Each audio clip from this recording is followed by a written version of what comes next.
Cerita dimulai di depo kereta Aomori, Jepang, tempat menyimpan gerbong kereta Tohoku Shinkansen. Di situ sedang diadakan study tour untuk para anak SMA, agar lebih mengenal transportasi yang akan mereka gunakan sehari-hari. Mereka dipandu oleh Pak Kazuya Takaishi, ia adalah konduktor.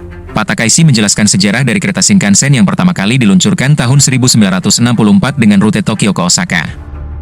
Dan saat itu Shinkansen menjadi kereta tercepat di muka bumi. Ini yang sedang mereka lihat adalah tipe E5, dengan kecepatan maksimum yaitu 320 km per jam.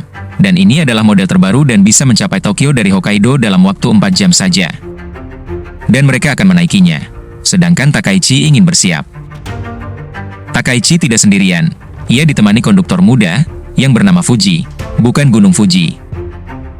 Dan mereka akan bersama-sama bertugas di kereta berkode Hayabusa nomor 60. Yang akan berangkat pukul 3.17, tujuan Tokyo.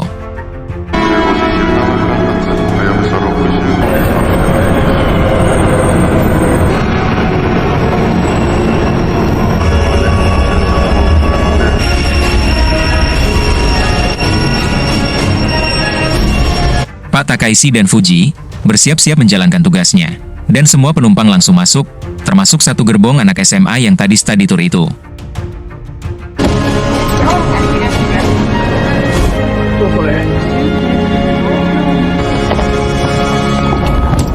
Yang kebetulan di situ ada seorang anggota parlemen Jepang, bernama Bukagami, yang didampingi asistennya yang kita panggil saja Omike Ike, tapi Gakimochi. Lalu ada juga penumpang yang serada seruduk aja. Ada juga seorang miliarder pengangguran bernama Todoroki, yang ikut dalam perjalanan kali ini. Kita capcus ke pusat kendali operasional Shinkansen, yang sedang sibuk-sibuknya, dan dipimpin oleh seseorang yang bernama Yuichi Kasagi. Ialah yang bertanggung jawab atas semua perjalanan kereta di stasiun ini. Setelah melihat situasi, akhirnya kereta Hayabusa No 60 diizinkan untuk berangkat. Setelah dikasih lampu hijau, Takaichi menjalankan prosedur keamanan, karena mereka akan segera berangkat. Dan kereta ini dimasinisi oleh seorang wanita bernama Chika Matsumoto. Tepat 15:17, kereta pun berangkat, dengan adem ayem, dan stabil.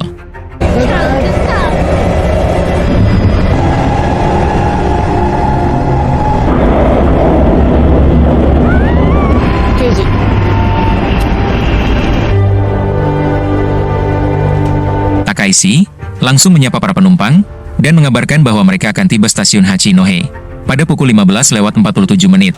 Di sisi lain para penumpang sedang sibuk dengan aktivitasnya sendiri, termasuk para ABG-ABG SMA ini. Kita loncat ke Tokyo, kantor pusat perusahaan kereta Jepang Timur. Semua pekerja sedang sibuk, sampai salah satu pekerja mendapatkan telepon dari seseorang yang misterius dan berkata, ia memasang bom di kereta Hayabusa No 60 yang sedang melakukan perjalanan dari Shinaomori ke Tokyo. Dan bom akan meledak jika kereta melaju di bawah 100 km per jam. Si orang misterius juga berkata, untuk membuktikan ini serius, ia juga telah memasang bom serupa di kereta barang berkode 2074 yang menuju stasiun Aomori. Bom akan meledak jika kereta melaju di bawah 5 km. Kita ke stasiun Aomori, para penjaga dikabarkan bahwa di kereta barang, ada sebuah bom yang akan meledak. Sampai ini yang terjadi.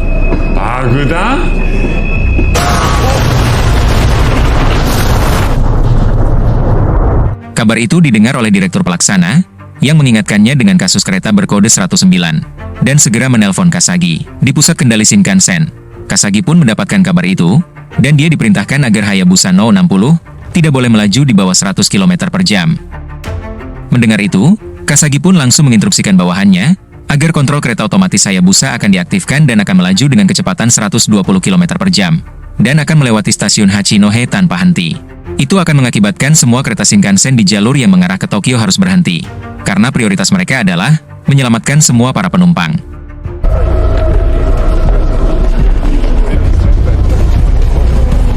...633 km dari Tokyo, Chika mendapatkan telepon dari Kasagi bahwa ada penelpon misterius yang memasang bom di keretanya. Dan apabila ia menurunkan kecepatannya di bawah 100 km per jam, maka bisa dipastikan semua penumpang dan dia sendiri akan bye-bye ke alam lain. Dan ia disuruh mengaktifkan ATC dan mempertahankan kecepatannya.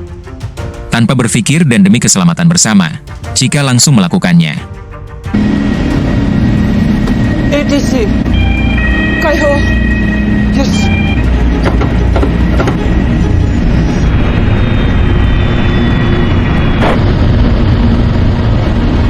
Pak Takaishi pun diberitahu bahwa ada bom di keretanya. Dia dihimbau untuk menyembunyikan informasi dulu dan mengatakan ke para penumpang bahwa stasiun Hachinohe sedang bermasalah dan mereka tak bisa berhenti di sana. 612 km menuju Tokyo. Di dalam gerbong tampak para ABG-ABG sedang huru-hara. Tapi ada salah satu siswa bernama Yuzuki yang tampak pendiam tak seantusias yang lain. Mungkin dia mules. Dan ini adalah guru mereka yang bernama Bu Suzuka, yang sedari tadi memperhatikan Yuzuki. Lalu ada suara Takaishi memberitahu para penumpang bahwa mereka tak bisa berhenti di stasiun Hachinohe karena ada gangguan teknis. Kita kembali ke pusat kendali. Para staf sibuk, mengkeker semua jalur, dan ingin mengosongkan semua yang berada di jalur arah ke Tokyo, agar Hayabusa 60 ini bisa melaju stabil di 100 km. Lalu Pak Direktur Pelaksana pun tiba di sana, diikuti oleh kepala kepolisian setempat, agar mereka bisa featuring bersama.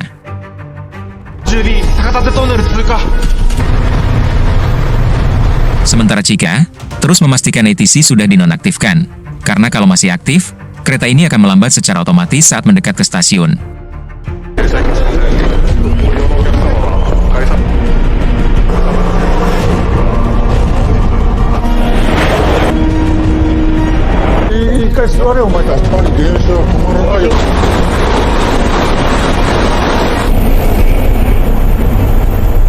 Kembali ke pusat kendali, sang peneror menelpon. Di situ sang peneror meminta uang tebusan sebanyak 100 miliar yen dan akan diberitahu cara menjinakkan bomnya. Tapi sang peneror bukan ingin uang dari pemerintah, melainkan ingin uang itu dikumpulkan dari seluruh rakyat Jepang. Jika dibagi sesuai populasi Jepang saat ini, itu hanya bernilai 1000 yen per orang, dan ia menutup teleponnya. Mendengar itu, Pak Direktur kebingungan, karena bukan kewenangannya, tapi ini kewenangan pemerintah. Lalu di waktu yang pas, ada seseorang yang datang. Perwakilan dari pemerintah, yang bernama Sasaki, ia adalah penasihat khusus menteri. Sasaki dengan gagah berani, berkata bahwa segera beritahu semua penumpang tentang bom itu. Memang akan terjadi kepanikan, tapi Sasaki tidak peduli, mereka harus menangkap pelakunya. Di kereta, Takaishi diberitahu bahwa sampaikan kepada para penumpang bahwa di kereta mereka ada bom. Tanpa melawan, namanya juga perintah. Takaishi langsung memberitahu para penumpang di semua gerbong. Mendengar itu, kebahagiaan berubah jadi kepanikan. Para penumpang langsung melabrak Takaishi.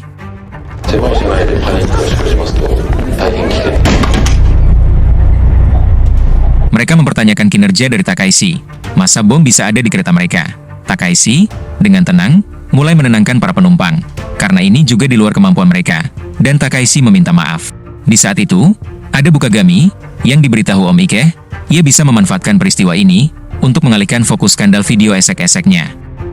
Bukagami langsung melerai mereka dan membela Takaishi. Namun namanya skandal tetap diingat rakyat, dan di situ emosi tak terbendung dan akhirnya adu bacot doang. Nggak sampai adu jotos.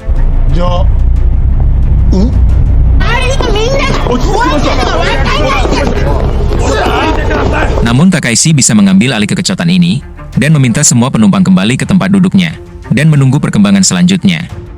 Karena ini peristiwa nasional, Kepala Sekretaris Kabinet pun menanggapi dan menyampaikan di televisi yang intinya, Jepang tidak bernegosiasi dengan teroris dan fokus utama mereka untuk menyelamatkan penumpang dan menangkap si pelaku. Di kantor pusat kendali, saat mereka sedang melihat live, mereka kembali ditelepon oleh sang peneror. Sang peneror menanyakan, di mana uang tebusan yang dimintanya, dan langsung dipotong oleh Sasaki. Ia berkata apa yang diminta itu sangat sulit, karena pasti ribet dan memakan banyak waktu. Sang peneror pun bete, dan langsung menutup teleponnya. Sementara di kereta, Mas Todoroki sedang melihat live streaming pernyataan pemerintah. Lalu di situ ada sebuah link, dan ia mengkliknya, yang ternyata link itu berisi video seseorang yang sedang menaruh bomnya di salah satu gerbong.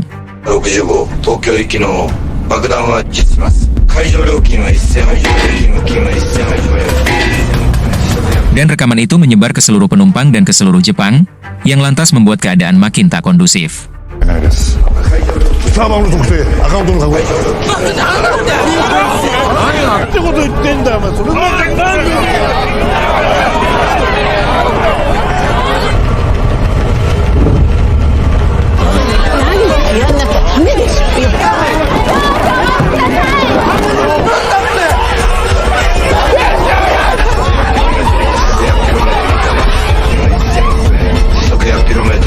Di kantor pusat, karena rekaman tadi, mereka mulai tahu bahwa bom terletak di gerbong 4, tapi mereka juga dihadapkan masalah baru, rute Morioka yang bermasalah, karena ada kereta yang korsleting dan rute itu akan dilewati Hayabusa, dan perbaikannya akan memakan waktu 1 jam.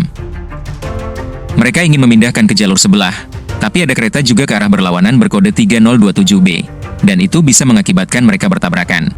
Kasagi mulai mendapatkan ide. Kereta 3027B dari arah berlawanan akan menaiki kecepatan, sedangkan Hayabusa menurunkan kecepatannya menjadi 102 km, karena akan berpindah jalur juga untuk menghindari kereta yang mogok ke jalur 3027B. Apakah dua kereta ini akan bertabrakan? Mari kita saksikan. Takaishi yang sudah diberitahu pusat, ia langsung menertibkan para penumpang agar diam-diam di tempat mereka, karena potensi bertabrakan sangat tinggi, dan ia tak mau terjadi apa-apa.3027B 増速し盛岡接近 5060B 102キロまで落とせ。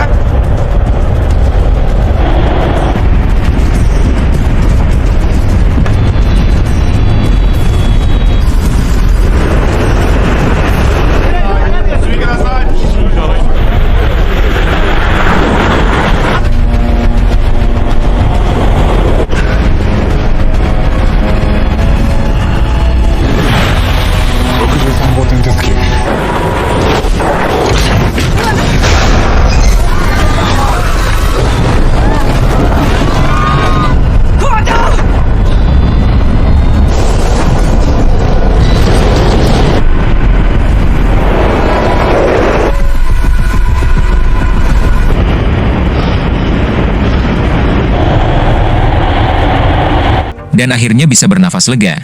Mereka berhasil melewatinya. Hayabusa melaju tanpa masalah, walaupun sedikit ada benturan. Kita ke Fuji, yang sedang nyatet. Ia dihampiri oleh Todoroki karena ia mempunyai ide. Ternyata, Todoroki live Instagram. Karena ia cukup terkenal, maka ia meminta penggalangan dana untuk tebusan kepada seluruh rakyat Jepang, agar mereka bisa kembali pulang dengan selamat.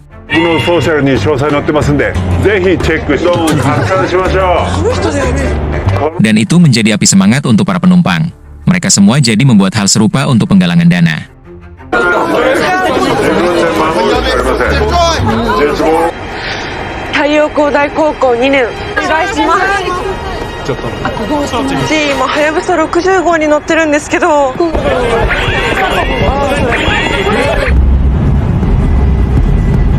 Selanjutnya kita akan ditarik ke masa lalu, tepatnya pada tanggal 30 Agustus 1975, hal yang sama terjadi kepada kereta berkode 109. Dari pihak kepolisian menduga bahwa ada kesamaan dari kejadian ini, dan perbedaannya hanya di uang tebusannya saja. Usaha dari Todoroki ternyata membawa dampak yang besar, sampai diliput oleh stasiun televisi, dan menjadi berita terhot hari ini.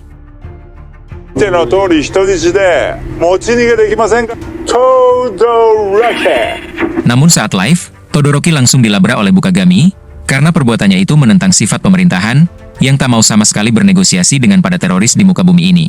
Tapi Todoroki berdalih, karena ini untuk keselamatan mereka bersama. Lalu ada dua orang YouTuber yang melakukan live, dan menginterview om-om yang serada seruduk tadi, bernama Goto, yang ternyata pemilik perusahaan helikopter, yang baru-baru ini armadanya jatuh. Dua bocah ini meminta Goto untuk meminta maaf kepada seluruh rakyat Jepang karena kejadian itu. Namun Goto, sepertinya tersinggung dan tak nyaman, lalu terjadilah baku hantam antara mereka.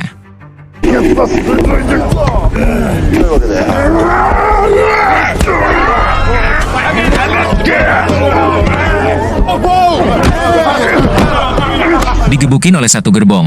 Bagusnya ada Takaishi yang melerainya, tapi malah dijorokin oleh Goto, dan dia melihat tombol SOS. Dia ingin memencetnya supaya kereta berhenti, namun disleding oleh salah satu penumpang. Sambil tergencet, Goto meminta Yuzuki untuk memencet tombol itu. Dengan keadaan seperti orang liklung, Yuzuki memencet tombol itu, dan akhirnya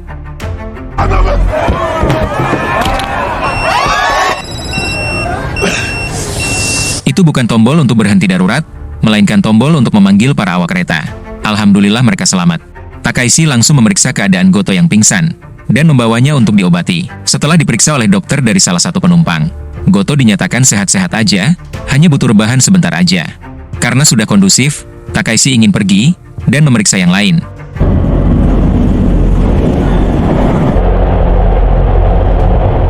Saat berkeliling, tak sengaja Takaishi bertemu Yuzuki, yang mengembalikan kartu aksesnya yang terjatuh.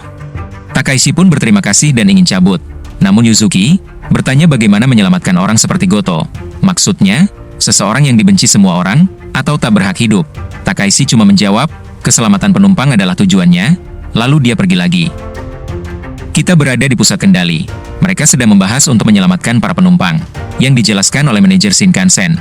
Ia menjelaskan, ketika gerbong terganggu saat bergerak, rem otomatis akan bekerja, dan mereka akan mematikan secara manual. Dan mereka butuh kereta untuk mengejar Hayabusa 60. Untuk membawa alat yang diperlukan nanti. Caranya, kereta itu akan berada di samping, dan mereka akan mengirim barangnya seperti kereta gantung. Dan setelahnya gerbong bisa dilepas dengan alat manual. Barulah kereta penyelamat datang dari belakang, dan terhubung dengan Hayabusa 60. Setelah itu penumpang bisa dipindahkan, dan diselamatkan. Takaishi menerima telepon dan diberitahu tentang rencana penyelamatan.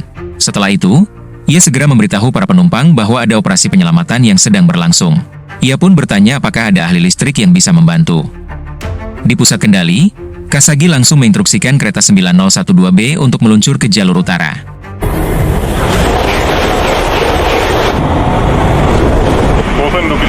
Melihat kereta 9012B sudah di samping, Fuji langsung menginstruksikan kepada penumpang.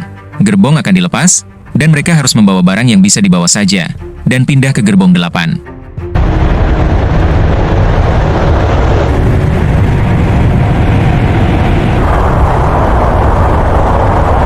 Begitu dua kereta ini sejajar, mereka membuka pintu samping, dan langsung meluncurkan peralatan yang mereka perlukan.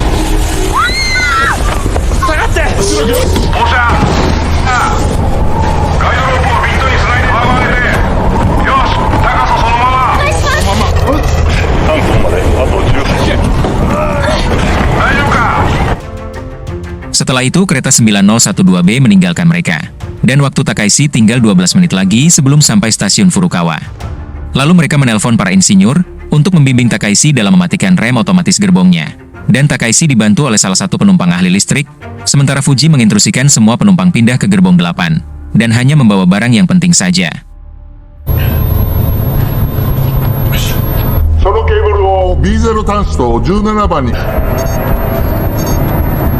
Setelah kutak-kutak, akhirnya mereka berhasil. Selanjutnya giliran Takaishi yang akan melepaskan gerbong secara manual, dibantu oleh para penumpang.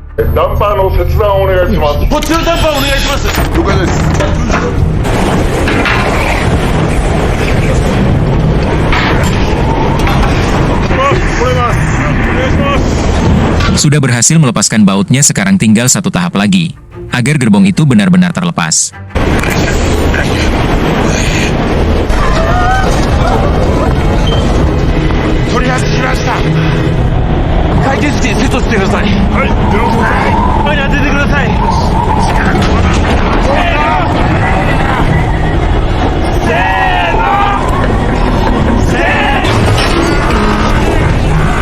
Setelah terlepas, Takaishi sempat tertinggal, namun bisa loncat saat gerbong itu terlepas dan akhirnya meledak.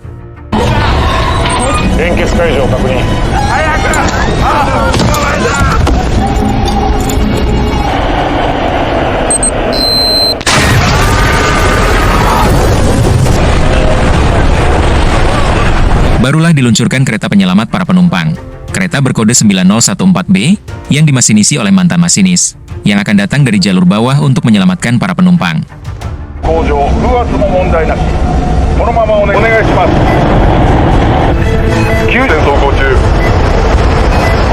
Sampai para media pun meliput kejadian menegangkan ini dari atap-atap gedung, sambil menyiarkannya ke seluruh Jepang.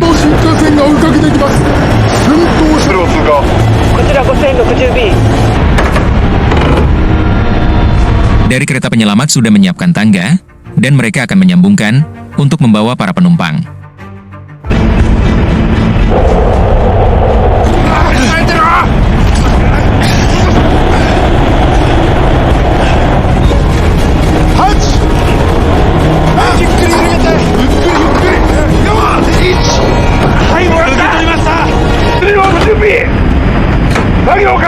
Setelah jembatan tersambung, mereka mempersiapkan terlebih dahulu, agar tangga jembatan itu bisa aman dilewati para penumpang. Dan saat jembatan sudah siap, dan penumpang langsung dipindahkan, secepat mungkin.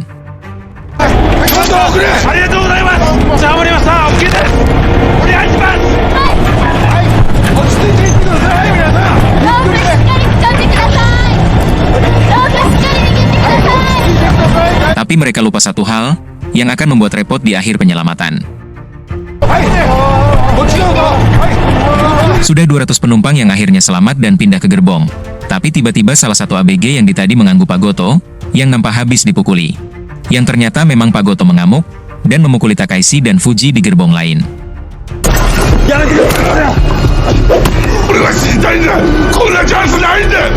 Kejadian bertambah, salah satu siswa melaporkan kepada Bu Suzuka bahwa Yuzuki menghilang. Mendengar salah satu muridnya hilang, Bu Suzuka langsung mencari Yuzuki, diikuti Bukagami, Pak Ikeh dan Todoroki. Sementara Pak Goto masih mengamuk, dan memang ia sudah putus asa karena masalah yang dihadapinya dan ingin mati saja. Namun bisa ditenangkan oleh Bukagami. Tapi tiba-tiba kereta terguncang dan inilah penyebab dari guncangan itu.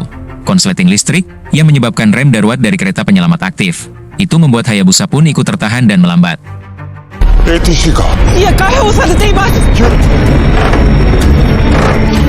ブレーキ解除できないのか。そんな。 Dan itu membuat jembatannya rusak. Tak bisa dipakai, karena saling tarik-menarik. Dan Chika beride untuk mengerem abis, lalu ia menambahkan kecepatan. Dan akhirnya...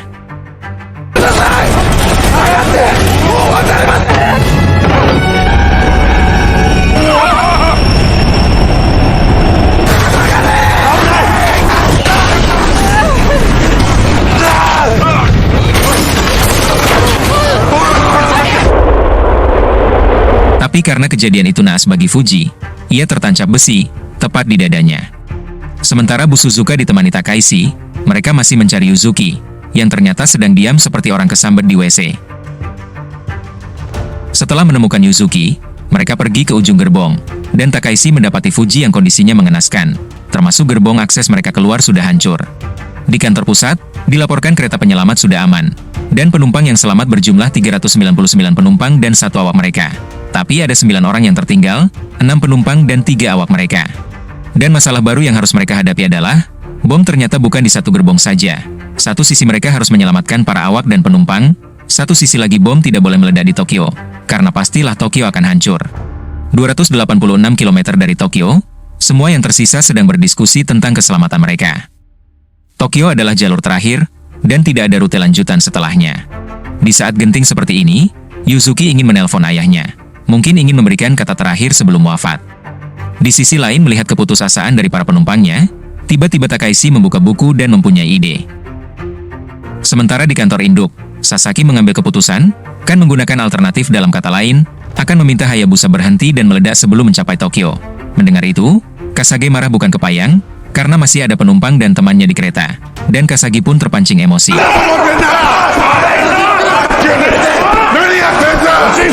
Tapi tiba-tiba, mereka mendapatkan telepon dan itu dari Takaishi. Ia mempunyai ide untuk menghubungkan jalur Tohoku dan Tokaido, agar mereka tidak merumput ke Tokyo, karena nyawa jutaan orang dipertaruhkan. Tapi jalur itu belum tersambung, dan bagusnya mereka hanya menyambung sekitar 5 meter saja, dan mereka harus meminta persetujuan dari pemerintah lewat Sasaki. Setelah berpikir, Sasaki mengizinkan dan masalah dengan pemerintah biar dia yang urus.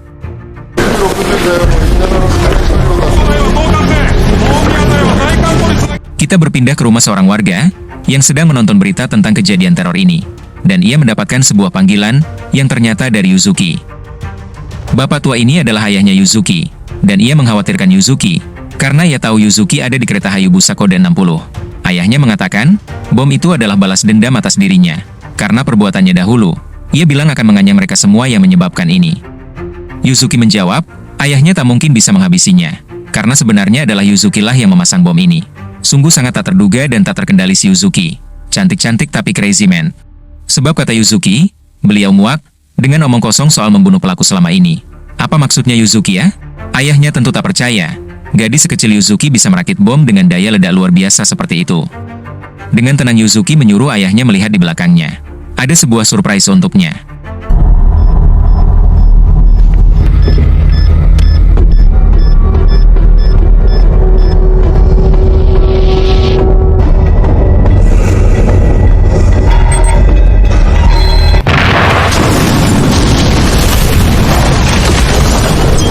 Sungguh di luar kering, Yuzuki menghabisi ayahnya sendiri.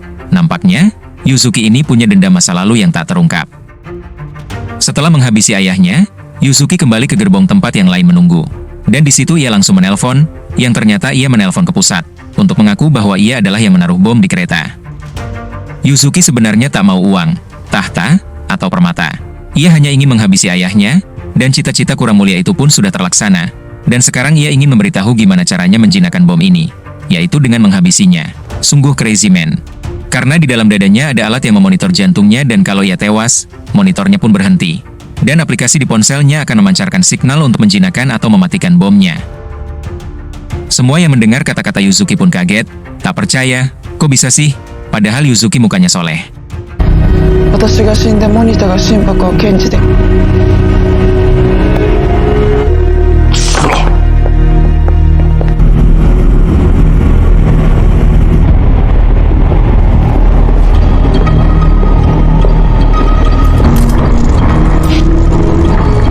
Sementara penyambungan rel kereta akan segera dilaksanakan. Walaupun hanya menyambung jarak 5 meter, tapi pekerjaan ini cukup banyak menanggung resiko.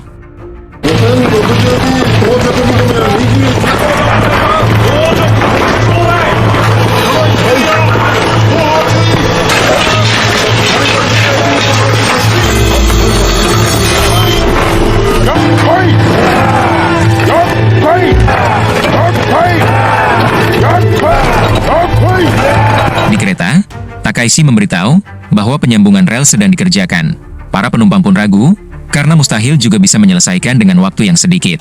Di kantor Kapolsek Jepang, mereka mengetahui bahwa ibu Yuzuki meninggal 9 tahun lalu karena sakit. Menurut tetangga, mereka mulai mendengar teriakan dari rumahnya pada waktu itu. Dan ayahnya Sutomu, saat kasus kereta 109. Dia adalah salah satu polisi yang dikirim untuk menangkap salah satu pengebom. Tapi pelakunya meledakkan dirinya sendiri, daripada tertangkap. Para petinggi ingin menghindari tanggung jawab, dan menjadikan ayah Yuzuki sebagai pahlawan, dengan alibi ayah Yuzuki yang menembaknya untuk membela diri. Dan tentang Yuzuki, ternyata ia tidak berbohong. Ia memang menggunakan implan monitor di jantungnya, yang tersinkronisasi langsung dengan detonator. Mereka berkesimpulan, Yuzuki tak mungkin kerja sendiri, dan pasti berkomplotan. Kita ke Yuzuki, ia dihampiri oleh Bu Suzuka. Bu Suzuka bertanya kenapa Yuzuki seperti ini dan apa yang bisa dia lakukan untuknya. Yuzuki menjawab, tolong habisi dia, karena dia sudah muak dengan kepalsuan yang selama ini dia lihat. Sedangkan Yuzuki di rumah penuh dengan perlakuan tak enak. Dan kalian semua hidup dengan enak dan normal, maka dari itu ia ingin menghancurkan mereka semua. 生きられてるくせに壊すことにします。みんなが泣いて死にたくないってわめいてでどこまでみんなを汚せるか憎んで顔が見れたんで。 Di sisi lain, para penyidik menemukan akun milik Yuzuki dan melihat banyak postingan tak lazim dari Yuzuki, seperti orang depresi. Di postingan terakhir, mereka melihat komentar dari akun lain. Orang itu dan Yuzuki membicarakan tentang bahan peledak. Para polisi langsung melacak akun tersebut yang ternyata itu milik pria berumur 50 tahun dan tinggal di Saitama dan bekerja sebagai ahli peledak.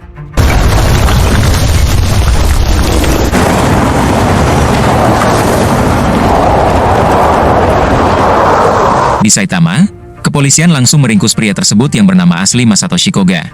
Ia bekerja sebagai ahli peledakan. Kembali ke kantor induk, Sasaki terlihat marah dan satu kantor pun terdiam.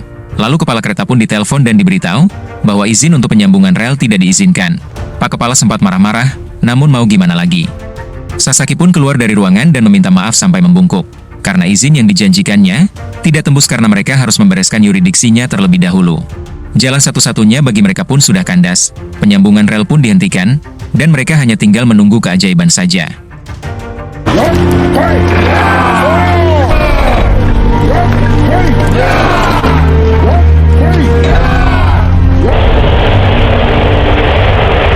Kabar itu pun akhirnya sampai ke Takaishi, dan pusat tak bisa berbuat apa-apa lagi, selain mengandalkan Takaishi dan kawan-kawan. Setelah menutup teleponnya, Takaishi yang tadi sudah menahan emosinya menghampiri Yuzuki, dan ini yang terjadi.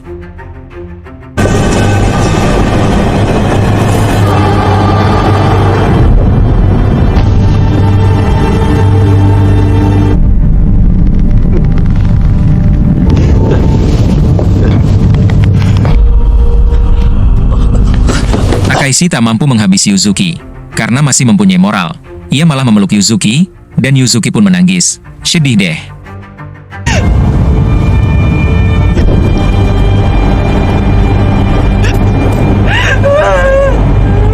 Pertigaan sudah menjelang sore hari, Koga sedang diinterogasi mengenai keterlibatannya dengan Yuzuki. Ia mengatakan, ia sangat kasihan kepada Yuzuki karena ayahnya memperlakukannya dengan buruk. Sejak ibunya meninggal, Yuzuki banyak mendapatkan kekerasan dari ayahnya. Dan teroris yang melakukan bom bunuh diri di Dindin itu adalah ayah Koga. Makanya ia juga balas dendam kepada ayah Yuzuki, karena mengaku-ngaku telah menghabisi ayahnya. Dan menganggap Shinkansen masih tetap ada, karena jasanya. Maka dari itu Yuzuki menargetkan Shinkansen. Karena Yuzuki menganggap Shinkansen adalah peralihan dari ayahnya sendiri, yang sangat ia benci. Kita ke Kasagi dan Pak Kepala yang sudah menyerah tentang penyelamatan ini. Namun tiba-tiba kepala polisi membawa informasi, ada 3 bom yang berada di gerbong 1, 4, dan 6. Mendengar itu, Kasagi pun mendapat ide lagi.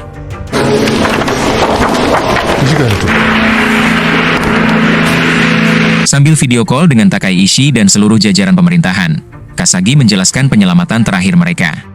Mereka akan melepas beberapa gerbong untuk membatasi kerusakan. Proses ini akan dilakukan di daerah yang jarang penduduknya, menggunakan jalur depo Washinomiya.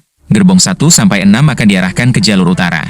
Sementara itu, gerbong ke-7 akan langsung dialihkan ke jalur lain, dan diperkirakan akan meluncur dengan drift melalui 2 jalur sekaligus. Dan mereka akan mengaktifkan Wasel 2 dan itu akan menyelamatkan gerbong dan para korban. Sementara gerbong yang berisi bom akan meledak jauh dari mereka. Setelah menimbang dan menanyakan kesiapan para penumpang, akhirnya keputusan diambil dan mereka akan melakukannya. Hai.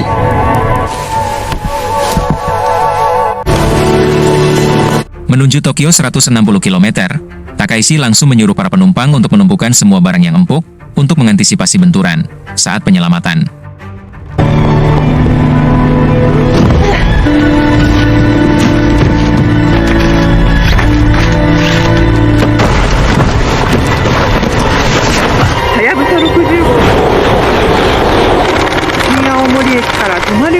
Lalu Takaishi menemui Chika untuk meninggalkan kemudinya dan ikut bersamanya. Namun, Chika yang dari pagi belum istirahat, tangannya sampai kram dan harus dibantu Takaishi.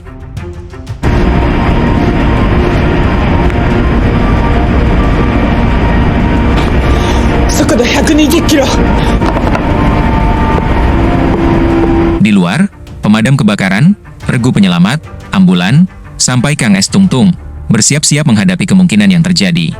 Mereka juga menyiapkan drum yang akan diisi air dan akan ditaruh di jalur penyelamatan untuk bisa meredam benturan dari gerbong yang berisikan para penumpang.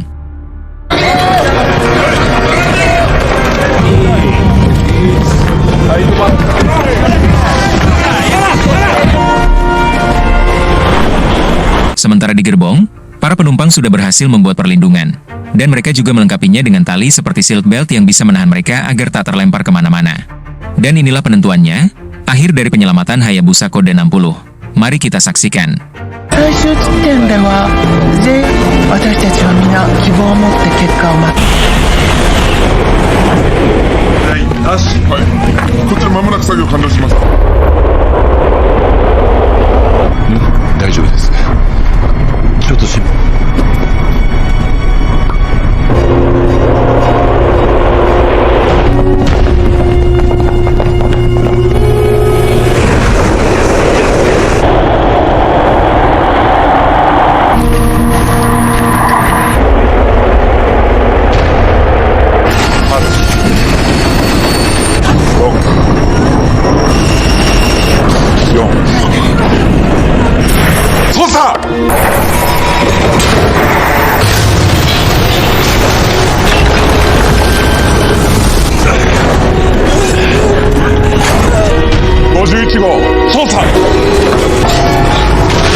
Gerbong sudah berhenti, dan para penyelamat langsung mendekati gerbong dan mencari korban, yang ditonton Kasagi dan kawan-kawan.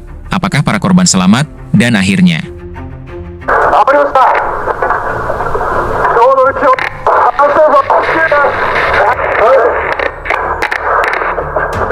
こちらに当たりません。なんだ。